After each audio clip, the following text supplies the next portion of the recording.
Robertson, a nota está excelente. Só me preocupo se não vai apenas reavivar o tema para o início da semana. Talvez deixar para publicar amanhã, no final da manhã, a depender das pautas dos jornais de grande circulação. Críticas que eu acho que sejam mais preocupadas com a política institucional que com a nossa realidade. Robertson, mas o ponto que o Moro está apanhando, levantado pela Tata, é fato. Nós pedimos a condição, então acho que devemos publicar. Deltan, é hora de ficarmos na toca e sairmos com a denúncia. Laura Tesler, Mas a nota e sair da toca, isso que o Vladimir está argumentando. Ficou excelente a nota, acho que temos que publicar, sim, até como ato de solidariedade ao Moro. Deltan, falei com o Vladimir Neto e ele acha que não valeria a pena, porque só reaviva, a não ser que seja para soltar agora, para não deixar Moro sozinho. Mas ele acha que teria que ser muito serena, porque estamos mais expostos do que o Moro na avaliação dele. E também no dia posterior à data da condição coercitiva, o diálogo travado entre Deltan e uma ex-assessora da PGR, em que se discutia de forma bastante explícita a intenção de redirecionar a Lava Jato para atingir Lula na cabeça. Carol, PGR. Pessoal, fiquei pensando que precisamos definir melhor o escopo, para nós, dos acordos que estão em negociação. Depois de ontem, data da condição coercitiva, precisamos atingir Lula na cabeça. Prioridade número 1. Para nós da PGR, acho que o segundo alvo mais relevante seria Renan. Sei que vocês pediram a ODE. ODE deve ser uma abreviação, ministro Fachin, da Odebrecht, que o primeiro anexo fosse sobre o embaraço das investigações. Achei excelente a ideia, mas agora tenho minhas dúvidas se o tema é prioritário e se é oportuno nesse momento. Não temos como brigar com todos ao mesmo tempo. Se tentamos atingir ministros do STF, pasme, ministra Carmen, veja, se tentarmos atingir ministros do STF, por exemplo, eles se juntarão contra a Lava Jato, não tenho dúvidas. Está de bom tamanho, na minha visão, atingirmos nesse momento o ministro mais novo do STJ, ministro Nunes Marques. O fato que ocorreu com Marcelo Navarro. Acho que abrimos mais uma frente contra o judiciário. Pode ser óbvio. Por outro lado, aqueles outros, Lula e Renan, temas para nós, hoje são essenciais para vencermos as batalhas já abertas. Deltan, risos. O fundamento maior da nossa nota é: não deixamos um amigo apanhar sozinho. Moro fez e estava sendo criticado. Vamos para cima junto. Amigo não pode apanhar sozinho. Assim eles se referiam ao juiz acusador. Quanto ao mérito e pertinência da nota em si, o grupo estava dividido. Carol, PGR, está certo, coitado do Moro, não está sendo fácil. Vamos torcer para esta semana as coisas se acalmarem e conseguirmos mais elementos contra o infeliz do Lula. Referências aqui. Como já mencionado neste voto, a utilização desses trechos de diálogos é absolutamente despicienda, doutor Juliano, para concluirmos que houve uma violação do dever de imparcialidade do magistrado. Os meandros que contextualizam a ação da condução coercitiva que parou o país diante das imagens de subjugação do paciente em si denota que o magistrado se afastou da esperada posição equitativa entre os interesses da defesa e da acusação. Eu passo ao segundo ponto, que é a arbitrária quebra do sigilo telefônico do paciente, de familiares e até de advogados. E aqui, então, eu vou fazer uma abreviação e digo o seguinte: a interceptação atingiu o ramal tronco do escritório de advocacia Teixeira Martins e Advogado, de modo que todos os 25 advogados do escritório e seus respectivos clientes foram grampeados. Essas interceptações foram prorrogadas por sucessivos atos confirmatórios, nas datas de 20 de 2 de 2016, 26 de 2 de 2016, 29 de 2 de 2016, 3 de 3 de 2016, 4 de 3 de 2016, 7 de 3 de 2016. A interceptação do ramal do escritório de advocacia teria partido de uma informação supostamente equivocada contida na petição de quebra de sigilo apresentada ao juízo pelo Ministério Público Federal. Na referida petição, o MPF indicou o terminal telefônico como sendo vinculado à pessoa jurídica LILS, palestras, eventos e publicações. Assim, o acolhimento do pedido de quebra de sigilo telefônico pelo juízo estaria baseado na necessidade de se colherem provas para apuração dos fatos investigados no âmbito da Operação Lava Jato. Em 23 de 2 de 2016, somente 4 dias após o deferimento da interceptação telefônica do ramal tronco do escritório da advocacia, a operadora de telefonia Vivo encaminhou ao juiz ofício contendo a relação individualizada dos estabelecimentos a que correspondiam os números telefônicos.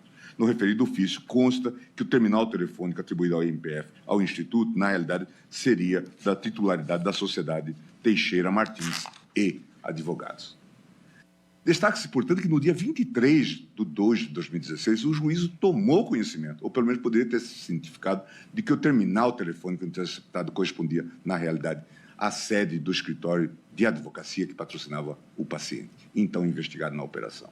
A autoridade judicial, no entanto, não tomou nenhuma providência contra a comunicação da operadora. Em 26 de 2 de 2016, em nova decisão, o juízo determinou ainda que fosse grampeado o terminal telefônico 1198144777, pertencente ao telefone celular do advogado Roberto Teixeira. Na decisão judicial do dia 26 de 2 de 2016, a interceptação teria sido motivada pelo fato do advogado ser pessoa notoriamente próxima a Luiz Inácio Lula da Silva, e também pelo fato do advogado ter representado Jonas Suassuna e Fernando Bittar na aquisição do sítio de Atibaia, inclusive minutando as escrituras e recolhendo as assinaturas no escritório de advocacia dele. Trabalho típico, como se sabe, de advocacia. Na data de 7 de 3 de 2016, a autoridade judicial recebeu novo ofício da operadora de telefonia, novamente indicando que a interceptação telefônica do terminal estaria recaindo sobre o terminal telefônico da sede da sociedade Teixeira Martins e Advogados. Em 16 de 3 de 2016, em uma nova decisão do juiz de primeiro grau, determinou-se a cessação das interceptações telefônicas da Sociedade de Advogados e do celular de Roberto Teixeira. Ressalto-se que foi somente nessa decisão que o juízo parece ter fundamentado a interceptação do celular do paciente. Na oportunidade, o juiz Moro alegou que as conversas havidas entre o advogado e o paciente deveriam ser mantidas nos autos, porque não foi identificada com clareza a relação cliente e advogado, e também pelo fato de Roberto Teixeira ser um dos investigados na operação. Tanto a interceptação do ramal tronco do escritório de advocacia Teixeira Martins, quanto a interceptação do telefone celular de Roberto Teixeira, portanto, perduraram por quase 30 dias. Durante esse período foram ouvidas e gravadas todas as conversas havidas entre os 25 advogados integrantes da sociedade. Então, eu repasso todas essas questões. Falo sobre a manifestação da ordem dos advogados e digo o seguinte: o juiz Sérgio Moro alegou que somente após a publicação das notícias do portal Conjure é que ele teria tomado conhecimento da existência dos ofícios das operadoras da telefonia e que teriam indicado que o ramal interceptado era pertencente ao escritório de advocacia. Eu transcrevo o trecho do ofício. Dessas informações, portanto, é possível concluir que o magistrado, embora tenha sido comunicado pelas operadoras de telefonia em 23 de 2 de 2016 e 7 de 3 de 2016, de que o terminal telefônico interceptado pertencia ao escritório de advocacia, não analisou esses ofícios. Destaque-se a propósito que a versão que o julgador não teve acesso aos ofícios encaminhados pelas operadoras telefônicas foi reafirmada na sentença condenatória do paciente. E aí eu transcrevo trecho dos textos. Sobre esses episódios, percebe-se que havia no âmbito da Força-Tarefa uma verdadeira guerra de versões. Os membros do MPF e o próprio juiz Sérgio Moro tentavam a todo custo justificar a interceptação do advogado, atribuindo-lhe status de investigado. Essa versão dos fatos não explicava, no entanto, a interceptação do ramal tronco do escritório de advocacia. Esse ponto era difícil de ser explicado por qualquer um. Aqui, mais uma vez, aparece e adquire relevância a qualificada estratégia de marketing da Força-Tarefa. Em diálogo travado no dia 6 de abril de 2016, no dia seguinte às revelações do portal Conjur, os procuradores da República tentam alinhar o melhor storytelling a justificar o injustificável. Camila Bonfim, Globo. Oi, doutor Paulo, aqui é a Camila Bonfim, da Globo. Vamos mostrar no JN hoje essa questão da interceptação, da Lius. Qual foi o pedido da interceptação para podermos confrontar a versão deles? Abaixo a nota que mandaram. Júlio, Robinho ou Ataíde, vocês podem ligar para ela. Jerusa, informação obtida em fontes abertas. Júlio Noronha, informação que será enviada para Camila Bonfim e para a Globo News. Veja aí com o Robertson, em pé. Pode ser. Está excelente. Só inverteria a ordem nos pontos em que diz que o telefone foi encontrado vinculado a Lewis em fontes abertas e na RFB. Diria que foi encontrado na RFB e também em fontes abertas, dando mais importância ao dado oficial e trazendo as fontes abertas apenas como um elemento de corroboração. Pasmem, senhores ministros, veja a combinação. Doutor Juliano, eu não sei se Vossa Excelência consegue identificar nessas pessoas que dialogam seus colegas da Procuradoria. Combinam fraude, estratégia de divulgação a partir de um ilícito feito. Ops, foi mal a demora, Robertson, de menor importância. Foi na corrida mesmo. A última revisão foi antes de mandar no grupo. Não dava mais tempo. Show. O importante é ter o nosso contraponto. Júlio Noronha, só para avisar, Camila Bonfim informou que a matéria dela ficou para o Bom Dia Brasil de amanhã. É relevante destacar que para os procuradores da Força Tarefa não pairavam dúvidas de que a interceptação ilegal de fato permitiu que se tivesse acesso a diversos telefonemas dirigidos ao escritório da advocacia. Em diálogo transcrito, 2 procuradores confabulam. 2 perguntas, não vamos utilizar, mas ficamos com a curiosidade matando aqui. Sabemos que nenhuma gravação de interceptação daquele número como alvo foi para o relatório. Mas você sabe quantas ligações a partir daquele número foram de fato interceptadas? De fato, quando o telefone era atendido naquele número, era falado boa tarde, escritório e tal, ou a invenção dos advogados. Esses 2 pontos, ainda que tenham muitas ligações, que se falasse aquilo, não mudaria em nada o fato de que o cadastro da LIU tinha esse número, que eles mudaram, que o advogado também depois se tornou investigado. Ou seja, eles criaram o problema, não houve utilização e ainda querem encher o saco. Não me lembro como eles atendiam, mas de fato era telefone do escritório, de uso comum dos advogados. Não sei quantas ligações foram interceptadas, mas foram muitas. Nenhuma relevante para a investigação. Bom, não preciso dizer, ministra Carmen Vossa Excelência, que foi conselheira da Ordem dos Advogados do Brasil, ministro Cássio, larga experiência na advocacia, com o ministro Fachin. Interceptação de escritório de advocacia é coisa de regime totalitário. Gravíssima. Porque o direito de defesa desaparece, ministra Carmen, sucumbe. Claro. E aqui depois se combinam, então, versões. Ainda em relação às interceptações, convém rememorar que a orquestra acusatória liderada pelo magistrado era reforçada pela manutenção de um canal direto entre os membros da Força Tarefa e representantes da Polícia Federal. A fim de facilitar a troca de informações por meio de contatos, os procuradores estabeleceram um grupo no Telegram. Os membros da Polícia Federal encarregados da condução de investigação contra o reclamante. Pelos diálogos é possível depreender que o grupo PF versus Lula existia desde o início das investigações em 2015, quando o chefe da Força Tarefa chegou a advertir os colegas: caros, cuidado com o que vamos falar no grupo da PF, porque há 2 que não conhecemos, viu? Antes tinha aquele maluco, imagina se ele estivesse no grupo. Não sei se estava, com a gente falando de russo e tal. Pelas explicações, russo seria, doutor Juliano, o Moro. O grupo era utilizado, talvez até poderia ser o soviético, né? Talvez fosse até a denominação mais ajustada, considerando os parâmetros que se usava do devido processo legal, algum tipo de código do processo penal soviético. O grupo era utilizado para combinar a conclusão de fases do procedimento inquisitorial e para o compartilhamento de tempo real de informações colhidas pela autoridade policial. O vínculo estreito entre os procuradores e os agentes da PF permitiu que a Lava Jato instalasse um verdadeiro sistema soviético de monitoramento das estratégias utilizadas pela defesa do reclamante. As informações eram repassadas fora dos autos em tempo real pelo agente da Polícia Federal. Em 25 de fevereiro de 2016, por exemplo, um interlocutor indicado como Prado, APF, provavelmente vinculado à Polícia Federal, compartilha com os membros da Força Tarefa os passos do advogado do reclamante, Roberto Teixeira. Isso já foi apontado aqui na sustentação do doutor Zanin. Colocando-se à disposição da Força Tarefa para, aparentemente, sem a necessária autorização judicial prévia, para ampliar os grampos para quem fosse desejado. Eu quero que alguém possa dizer que alguma coisa desse tipo de prática encontra abrigo na Constituição e nas leis processuais, mesmo no velho Código de Processo Penal. Roberto Teixeira vai pessoalmente até Lewis para conversarem. A PF, hoje, a PF utilizou o terminal tal da Vivo, que está cadastrado em nome do próprio Teixeira. Estamos fazendo a informação com os fones do Aurélio e do Roberto Teixeira. Querem mais algum? Por enquanto, não, Júlio Noronha. Valeu.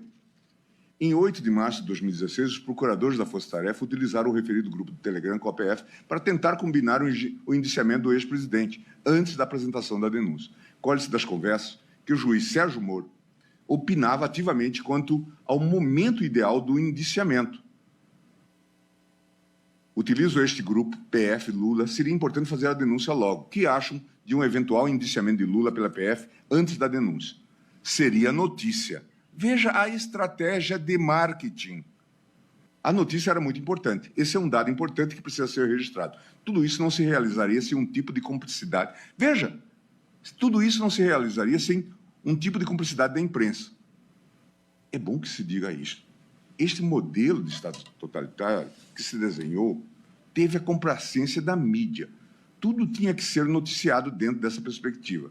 Seria notícia, daria um respaldo grande para nós, mas apagaria a nossa denúncia e o trabalho enorme dos meninos. Pus a questão para reflexão.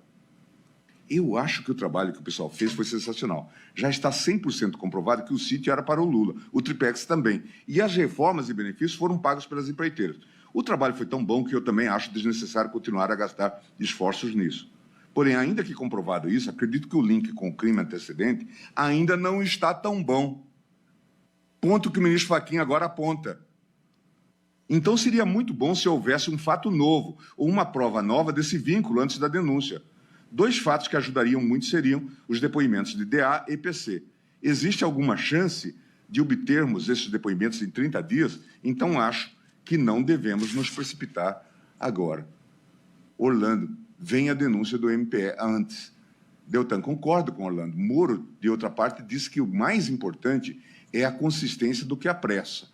Creio que em 20 dias temos de começar a redigir para tentar soltar dentro de 40 dias a partir de agora. Ok, Paulo. Acho que concorda comigo, então.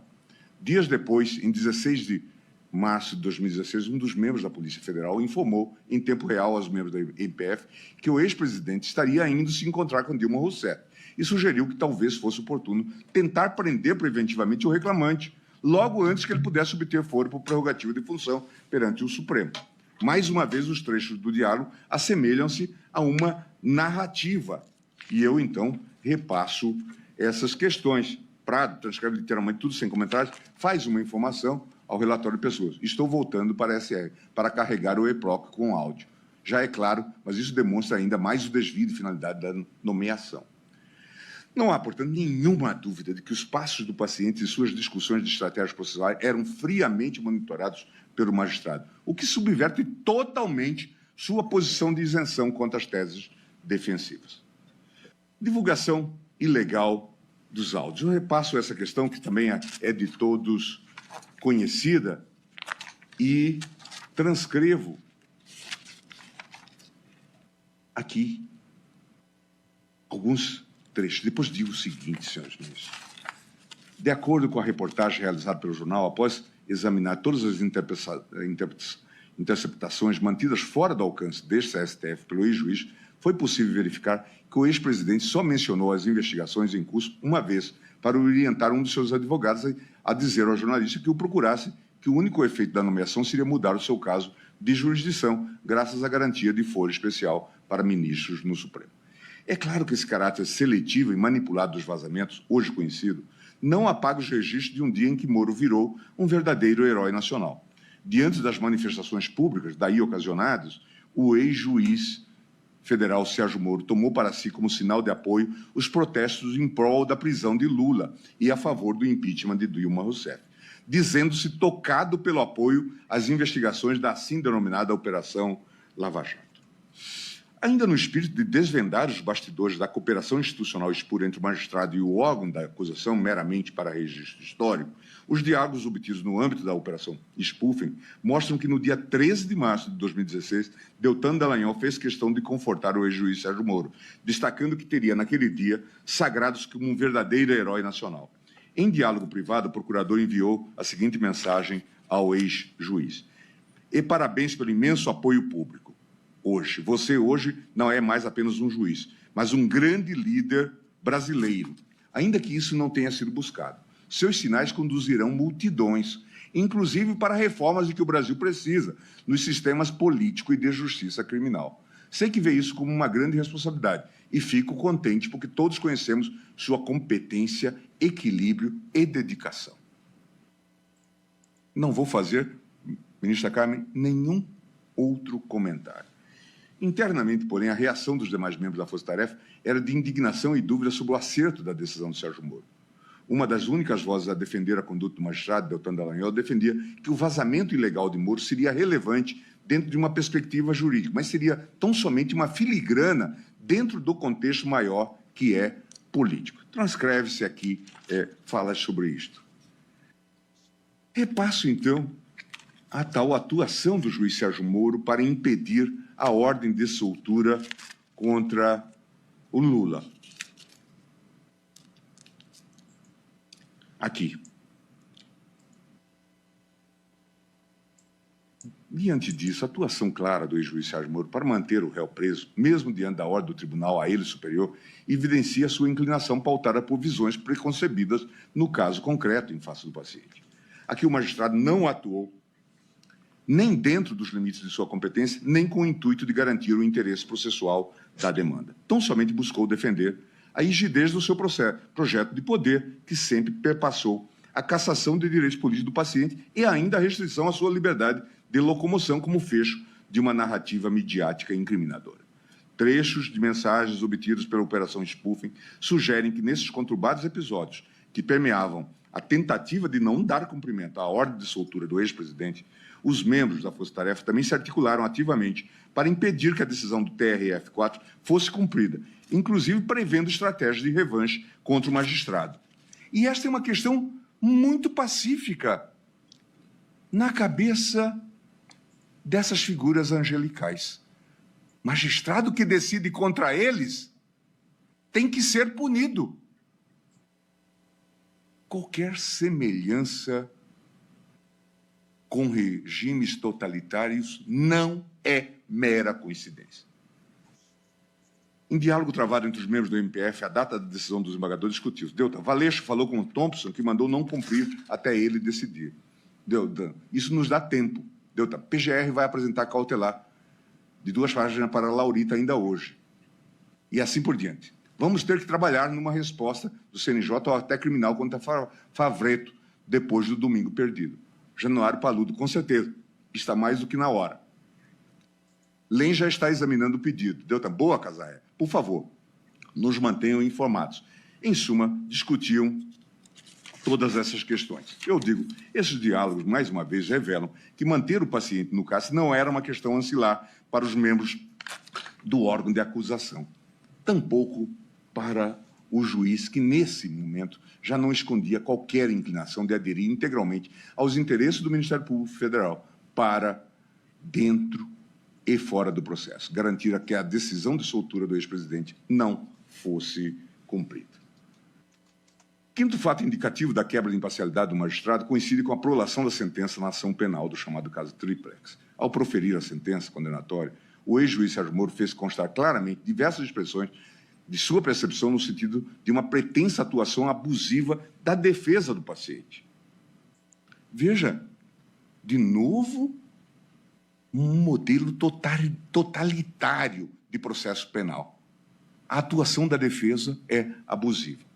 Consta do documento, nas palavras do julgador, que o juiz ainda foi ofendido pelos defensores, como se verifica em alguns trechos desses lamentáveis episódios, e que, nesse contexto de comportamento processual inadequado por parte da defesa de Luiz Inácio Lula da Silva, é bastante peculiar a reclamação dela de que este julgador teria agido com animosidade contra os defensores em questão. O próprio julgador afirmou que, em sua percepção, a defesa teria atuado de modo agressivo, com comportamentos processuais inadequados. De um lado, uma estratégia agressiva de investigação, e, de outro, uma sensibilidade de donzela para as palavras da defesa, ministro Fachin. Diante disso, alega que, em relação a essas medidas processuais questionáveis e ao comportamento processual inadequado, vale a regra prevista no artigo 256. A suspeição não poderá ser declarada nem reconhecida quando a parte injuriar o juiz ou de propósito der motivo para criá-la. Sem dúvidas, a previsão do CPP é expressa no sentido de que a parte não pode se beneficiar da nulidade por ela criada. Entretanto, são as próprias declarações do julgador que demonstram sua percepção com relação ao caso e aos envolvidos, expondo que ele se sentiu agredido e provocado pelas partes, além de adjetivar a atuação da defesa como comportamentos processuais inadequados. Eu repasso, então, essas questões e digo: a absoluta contaminação da sentença proferida pelo magistrado resta cristalina quando examinado o histórico de cooperação espúria entre o juiz e o órgão da acusação. E aí eu digo o seguinte, senhores ministros, eu tentando caminhar para o final. Em fevereiro de 2016, quando o reclamante ainda estava sendo investigado por inquérito policial, o ex-juiz Sérgio Moro chegou a indagar ao procurador da República, Deltan Dallagnol, se já havia da parte do Ministério Público uma denúncia sólida o suficiente. O procurador responde apresentando um verdadeiro resumo das razões acusatórias do MP, de modo a antecipar a apreciação do magistrado. Vocês entendem que já tem uma denúncia sólida o suficiente? Deltan, sim. Na parte do crime antecedente, colocaremos que o esquema Petrobras era um esquema partidário de compra de apoio parlamentar, como no mensalão, mas mediante indicações políticas usadas para arrecadar propina para o enriquecimento ilícito e financiamento de campanhas. O esquema era dirigido pelas lideranças partidárias, dando como exemplo JD e Pedro Correia, que continuaram recebendo mesmo depois de deixar a posição.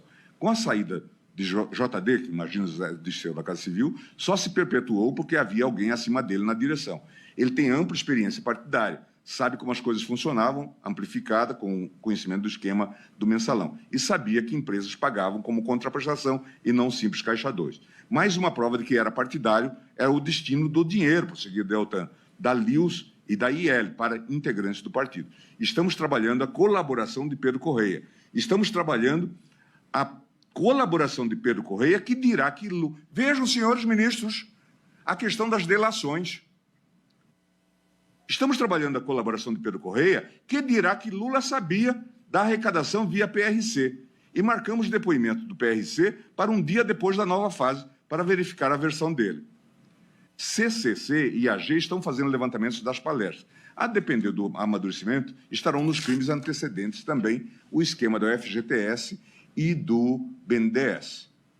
Quanto à lavagem, denunciaremos os pagamentos da Odebrecht e OAS no sítio. Aparamento e mudança. A depender do amadurecimento, colocaremos também as palestras e a antena da AG. Está sendo verificada internamente pela AG e pode ter outro antecedente. Em linhas gerais, seria isso. Eu, particularmente, creio que está suficientemente forte, inclusive considerando as circunstâncias de ser ex-presidente. Quando comparo com aqueles presidentes norte-americanos e espanhóis de prova indiciária, então, risos. Positivo, descreveremos o esquema Petrolão como esquema de partido, que se perpetua mesmo com a saída das pessoas de posição do governo, como Pedro Correia e JD. Desculpa a descrição repetida, tinha caído a energia e reescrevi no laptop. Agora, sem querer. Ok, diz Moro, grato pela descrição. Eu repasso tudo isto e digo, chama a atenção o fato do referido diálogo ter ocorrido em 23 de fevereiro de 2016 e a denúncia contra o reclamante só ter sido devidamente ofertada ao juiz na data de 14 de dezembro de 2016. Ou seja, quase 7 meses após a conversa em que o procurador antecipou ao juiz todos os fundamentos da peça acusatória. Aparentemente, esta não foi a primeira vez que o ex-chefe da Força Tarefa voluntariamente antecipou o conteúdo de manifestações do Ministério Público Federal ao ex-juiz Sérgio Moro. Em diálogos travados, semanas antes, o magistrado cobrou do MPF uma manifestação relativa a um habeas corpus impetrado pela Odebrecht. Em resposta, Deltan Dallagnol afirmou, estou acabando, mas vai passar por outros colegas. Protocolamos amanhã, salvo se for importante que seja hoje. Posso mandar, se preferir, versão atual por aqui, para facilitar preparo da decisão. Veja que consórcio, senhores ministros, entre o juiz e o procurador. Estão mandando antecipadamente. Já imaginaram isso? Em algum lugar? A prática de se antecipar o conteúdo de manifestações técnicas ao juiz da Lava Jato fora dos autos fazia parte da rotina do conluio. O magistrado que ocupava a verdadeira posição de revisor técnico das peças do MPF parecia chancelar as peças, mesmo quando o processo já havia saído de sua jurisdição. Destaca-se notável mensagem de Deltan ao grupo de procuradores em 21 de julho de 2017, ao advertir que Russo quer uma previsão das nossas razões de apelação no caso Triplex. Essa atuação parece ainda mais perniciosa quando se verifica que o magistrado chegava a antecipar o seu próprio juízo acerca da suficiência das provas trazidas aos autos. Em diálogo de 30 de agosto de 2017, o ex-juiz encaminhou a Deltan a seguinte advertência que tem tudo a ver com essa matéria relatada pelo ministro Ricardo Lewandowski. Esses sistemas recebidos da ODB, Drauzio e WebDay, vocês vão ter que enviar isso à PF para fazer laudo pericial e depois produzir laudos específicos a cada acusação. Do contrário, vai ser difícil de usar. Não vou fazer comentários, senhores ministros, mas veja que era uma unidade. Não vou falar que aqui talvez tivéssemos o fenômeno da Santíssima Trindade, porque de santo aqui não se tinha. Não se pode usar o nome de Deus e de santo em vão. A prática de combinar o jogo processual rendia celeridade processual, quando assim fosse oportuno para a acusação ou para o próprio julgador. Em investigação específica envolvendo o ora reclamante, Deltan e Sérgio Moro combinaram para e passo o levantamento de sigilo da diligência de busca e apreensão solicitado pela Polícia Federal. Em 5 de fevereiro de 2016, ainda na fase inquisitorial do processo do Triplex, Deltan Dallagnol requereu a Moro que os serventuários da 13ª Vara Federal de Curitiba fossem utilizados para a degravação de depoimentos escolhidos por membros do MPF. Caro, estamos com um problema em que a vara ou outra vara talvez possa nos ajudar. Colhemos vários depoimentos em São Paulo na investigação do Lula e, a partir de um ponto, só foram gravados porque tinham muitos detalhes. Não temos um serviço de transcrição. E, ao mesmo tempo, as transcrições seriam bastante úteis e relevantes. Teria como, excepcionalmente, fazermos pela vara ou a outra vara a quem sugere que peçamos? Moro, não sei. Se degravar por aqui, é empresa terceirizada. Não garanto o sigilo. Não sei ainda se o contrato cobre. Veja a mistura dos serviços do Ministério Público e da Justiça.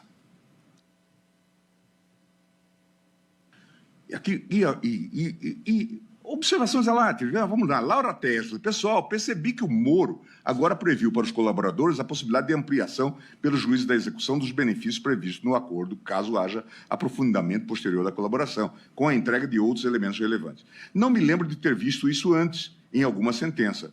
Já veio antes ou é mais uma inovação do Moro?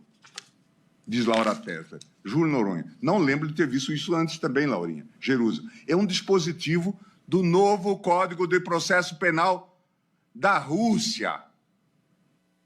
Não sou eu, senhores ministros, que está dizendo isso. Não sou eu. São eles. Da Rússia Soviética. Outros membros da Força Tarefa compartilhavam da mesma percepção acerca do papel criativo do magistrado. Em diálogo entre Jerusa e Januário, 23 de novembro de 2017, os interlocutores também observaram a extraterritorialidade da legislação processual penal russa. Jerusa, russo está de sacanagem. Januário falou, por quê? E o contraditório e a ampla defesa? Jerusa, pediu para fazermos o pedido hoje, antes de vencer o prazo, porque ele ia viajar e deu vista para a defesa. Essa eu não tinha visto ainda, mas no CPP russo, tudo pode.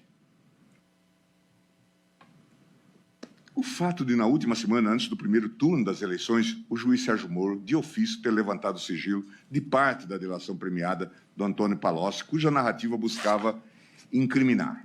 Repasso todas essas questões e falo da decisão que, inclusive, tomamos a propósito dessa matéria. E repasso aqui também os diálogos a propósito desse tema.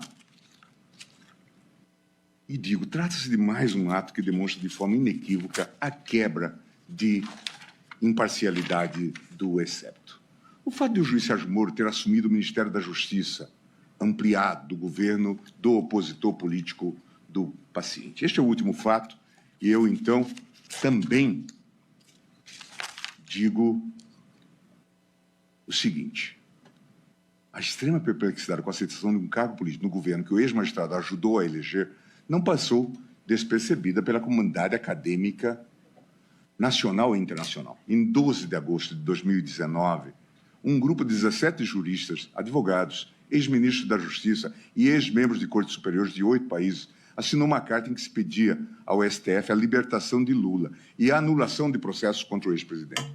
Conforme amplamente veiculado na imprensa, os signatários são de países como França, Espanha, Itália, Portugal, Bélgica, México, Estados Unidos e Colômbia. Dentre eles está Susan Rose Ackerman, professora da Universidade de Yale, nos Estados Unidos, considerada uma das maiores especialistas do mundo em combate à corrupção.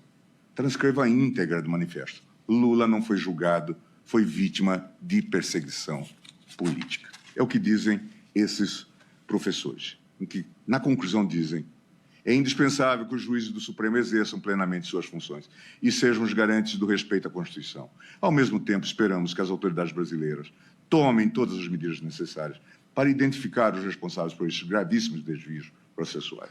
A luta contra a corrupção é hoje uma questão essencial para todos os cidadãos do mundo, assim como é a da defesa da democracia. Entretanto, no caso Lula, não só a justiça foi instrumentalizada para fins políticos, mas o Estado de Direito foi claramente desrespeitado para eliminar o ex-presidente da disputa política. Não há Estado de Direito sem o devido processo legal, sem o devido processo de direito. E não há respeito pelo devido processo quando um juiz não é imparcial, mas age como chefe de acusação. Para que o judiciário brasileiro possa restaurar sua credibilidade, o Supremo tem o dever de libertar Lula e anular estas condenações. É o que dizem esses eminentes professores. A indicação do magistrado ao cargo de ministro da Justiça no governo Bolsonaro parece ter sido a gota d'água para os próprios membros da Força Tarefa de Curitiba, que já reuniam elementos fartos para formar um juízo de que Moro sempre violava o sistema acusatório. Peço vênias mais uma vez para transcrever, e eu estou caminhando para o encerramento, senhores ministros. Peço desculpas pela extensão do voto. Mas é um caso de suprema relevância. É importante que nós e o Brasil tenhamos conhecimento desses fatos e assumamos posições a partir dessas considerações que estão sendo feitas. A indicação do magistrado ao cargo do ministro da Justiça do governo Bolsonaro parece ter sido a gota d'água para os próprios membros da Força Tarefa de Curitiba, que já reuniam elementos fartos para formar um juízo de que Sérgio Moro sempre violava o sistema acusatório. Peço vênias mais uma vez para transcrever a conversa travada no grupo dos procuradores. Monique, Moro é inquisitivo, só manda para o MP quando quer corroborar suas ideias. Decide sem pedido do MP, várias vezes.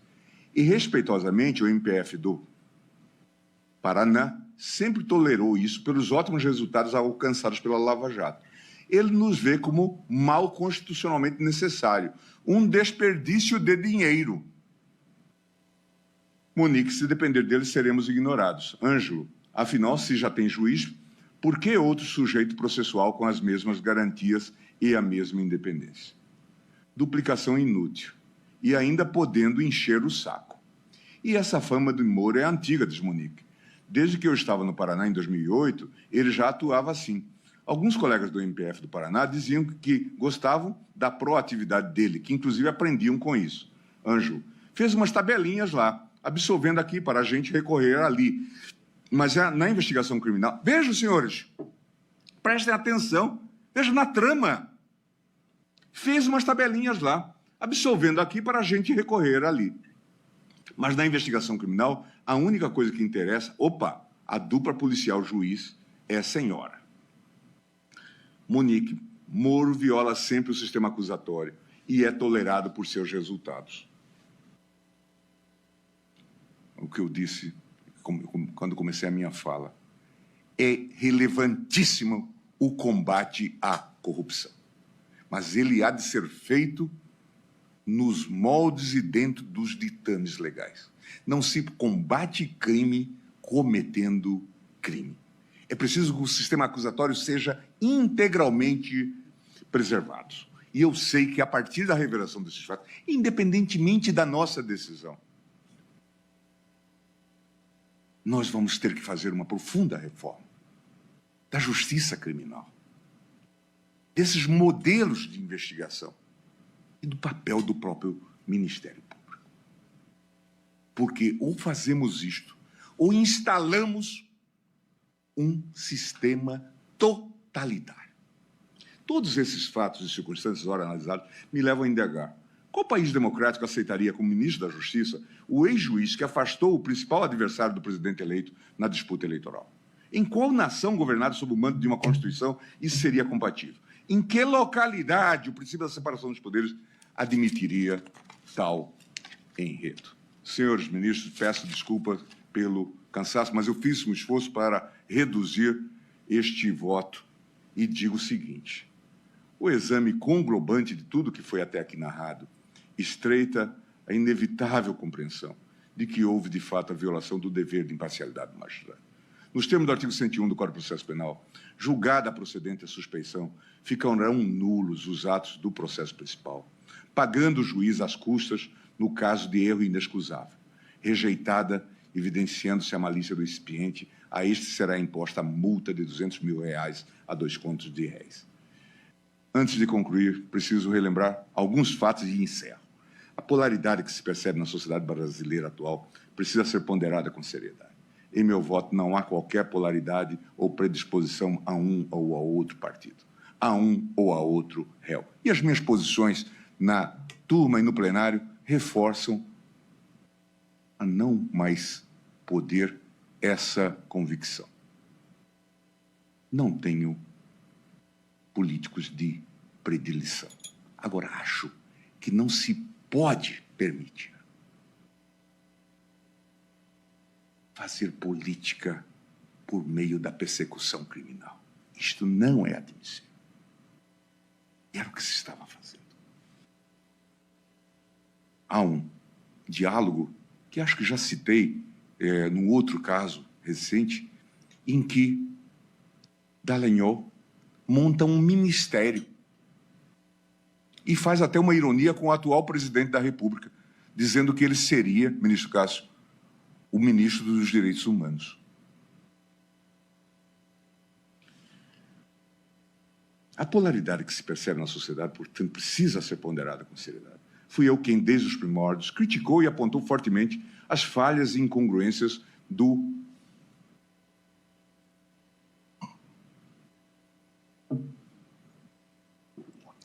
Partido dos Trabalhadores.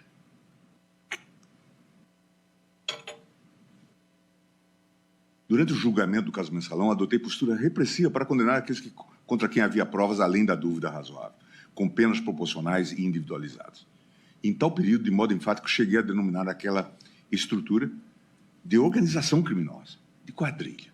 E aqui gostaria também, senhores ministros, de fazer uma intervenção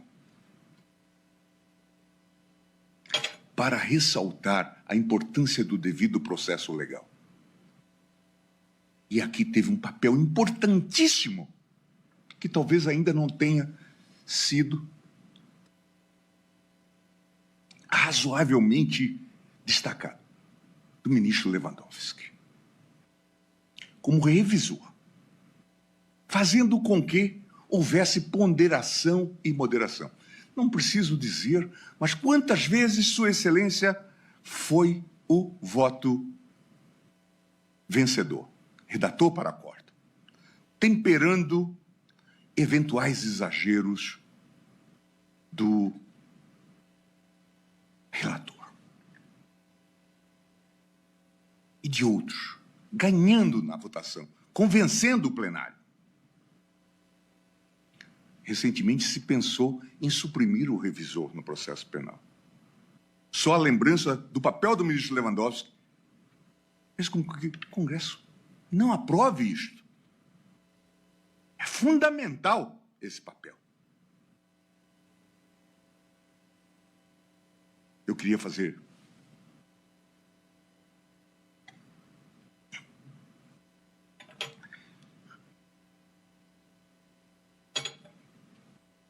esse registro.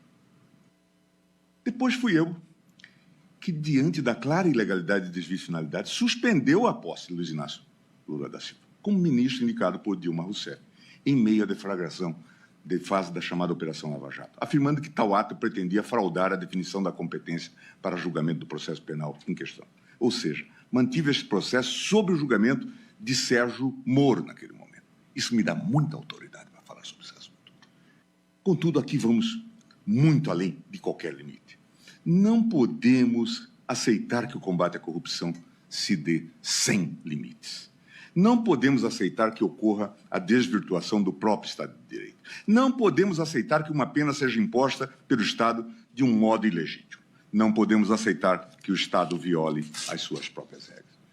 Diante do exposto, senhores ministros, diverjo do relator para conceder a ordem de habeas corpus, de modo a reconhecer a suspeição do julgador e assim declarar a nulidade do processo desde o recebimento da denúncia. Consequentemente, verifico a ilegalidade da prisão do paciente, a qual aqui se revoga de forma definitiva. Por fim, ressalto que a suspeição do julgador se fundamenta em fatos concretos e específicos contra Luiz Inácio Lula da Silva, em razão de interesses políticos próprios do ex-juiz Sérgio Moro. Assim, a suspeição declarada não é aqui estendida a outros processos ou réus da denominada Operação Lava Jato.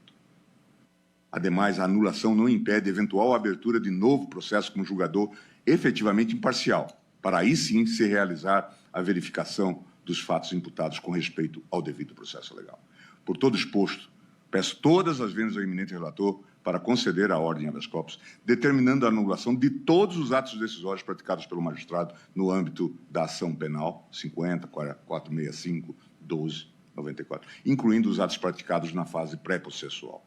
Com fundamento no artigo 101 do Código de Processo Penal, determina ainda que o juiz excepto Sérgio Fernando Moro seja condenado ao pagamento das custas processuais da ação penal na forma da lei. É como voto. Como voto, ministro Nunes Marques. Presidente, peço a palavra. Eu pondero a Vossa Excelência, considerando que são 16h30, se não poderíamos fazer 10 ou 15 minutos de... Façamos, então, 10 minutos de intervalo. De intervalo e voltamos, portanto, para os votos, se não tiver problema. Obrigado.